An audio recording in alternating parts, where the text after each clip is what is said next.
The Battle of Inverlochy was a battle of the Scottish Civil War in which Montrose routed the pursuing forces of the Marquess of Argyll. The battlefield is currently under research to be inventoried and protected by Historic Scotland under the Scottish Historical Environment Policy of 2009. On 14 January 1645, having sacked Inverary, the seat of the Campbells of Argyll, the Royalist forces left Inverary and headed north. It is believed that Montrose split his army at Glennetive, sending part of it up past Ballachulish while the bulk continued across Rannoch Moor into Glencoe. At Glencoe the army crossed the high passes into Glen Nevis, moved around the north slopes of Ben Nevis, circumventing Inverlochy Castle, and then continued up the Great Glen, arriving at Kilcummin to resupply. Montrose's army was dwindling as his Highlanders continued to head home, leaving him with about 1,500 men. He was aware that a Covenanter army under the command of the Earl of Seaforth was waiting to confront him at Inverness. Montrose was also aware that Argyll, with a force of 3,000 men, was pursuing him and was only 30 miles behind at Inverlochy. What followed was one of the greatest flanking marches in British history across some of the toughest and wildest terrain in the British Isles. Instead of marching back down the glen, Montrose decided to surprise Argyll and marched south through the mountains around Ben Nevis to mount a surprise attack. The Montrose army spent a cold night in the open on the side of Ben Nevis. Argyll was aware that a small force was operating in the area. He did not know, however, that it was the entire Royal Army. Just before dawn on the 2nd of February 1645, Argyll and his Covenanters were dismayed at the sight that lay before them. As far as they were aware, Montrose should have been 30 miles north.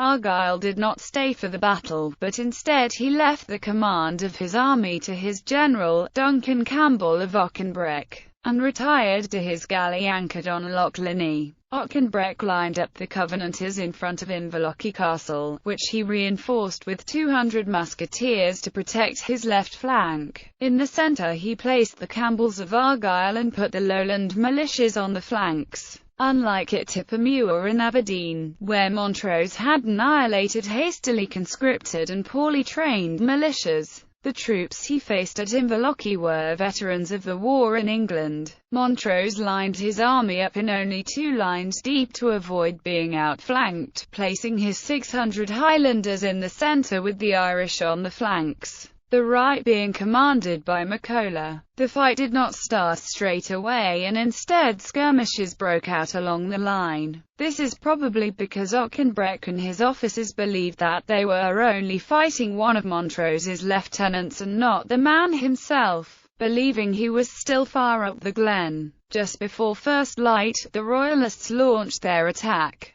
The Irish clashed violently with the Lowlanders on both flanks and routed them, while the Highlanders closed with the Campbells in the centre. The Campbells broke, but their retreat to the castle was blocked by the Royalist reserve cavalry under the command of Sir Thomas Ogilvie. Auchenbreck was shot in the thigh while trying to rally his men and died shortly afterwards. The remaining Covenanters briefly rallied around their standard, then broke and ran, trying to reach Lochaber. The small garrison in Inverlochy Castle surrendered without a fight.